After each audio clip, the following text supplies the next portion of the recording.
long-lasting self-care, the heart of true well-being.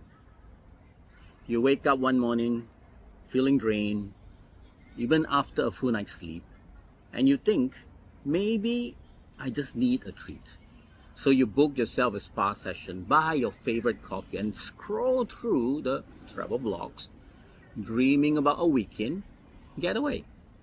For a moment you feel lighter, but in the evening, the heaviest return. And you wonder, isn't this what self-care is supposed to fix? Why am I still feeling empty and drained?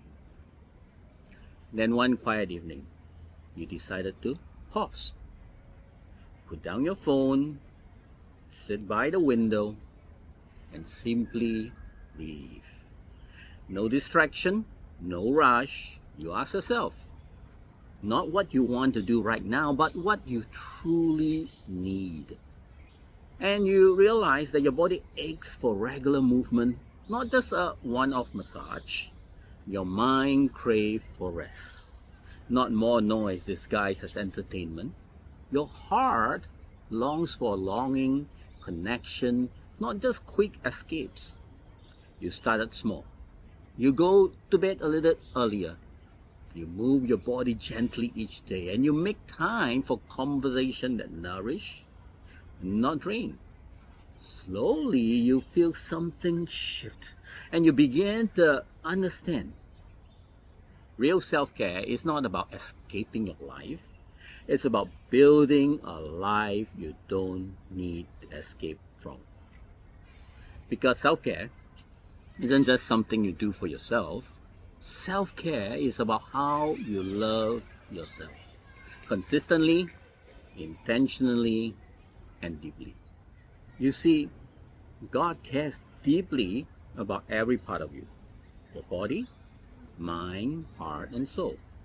In 3 John 1-2, the Bible says, Dear friends, I pray that you may enjoy good health and that all may go well with you, even as your soul is getting along well. This shows physical health, emotional well-being, and spiritual wellness all work together hand in hand to help us in our life and to grow closer to Him. Hi everybody, welcome to the Possibility Journey. I'm Tek Ming, and I love helping people find God and find meaning in their life so that they can live life to the fullest. Self-care. It's a term we hear so often, yet its essence can get lost amidst fleeting trends and surface level fixes. Many think of self-care as going to the spa, unplugging for the weekend, enjoying your favorite snacks or drink. Now, those things can be good, but real self-care, real long and lasting self-care isn't about temporary indulgence. It's about intentionally nurturing yourself in ways that resonate deeply and endure through time. It's about asking the honest question. What do I truly need to thrive?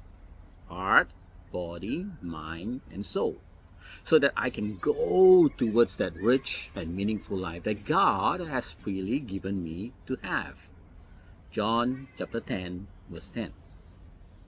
True self-care plants the seed of life you can cherish. It's the small steps you take today and the significant changes you make towards your values and what matter most to you.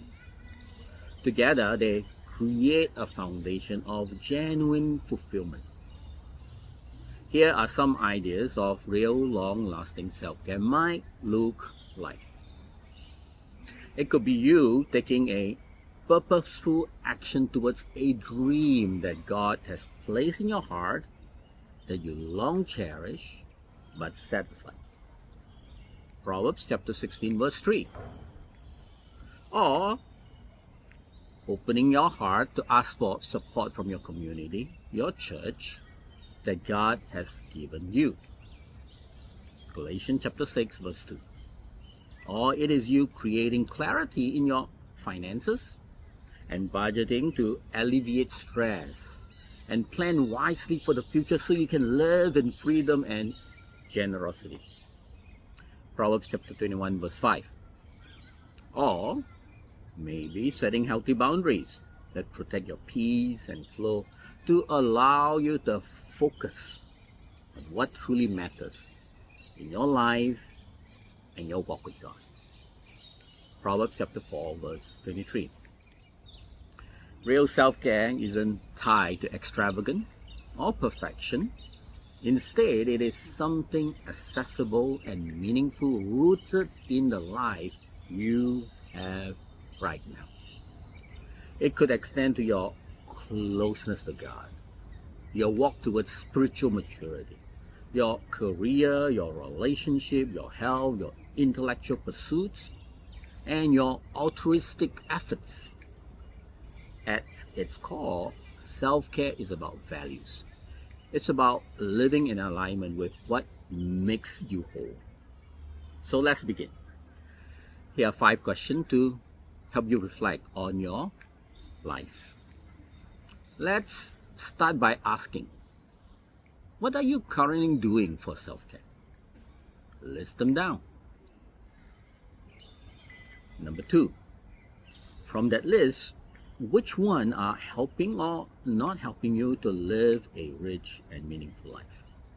Are they long-lasting and fulfilling?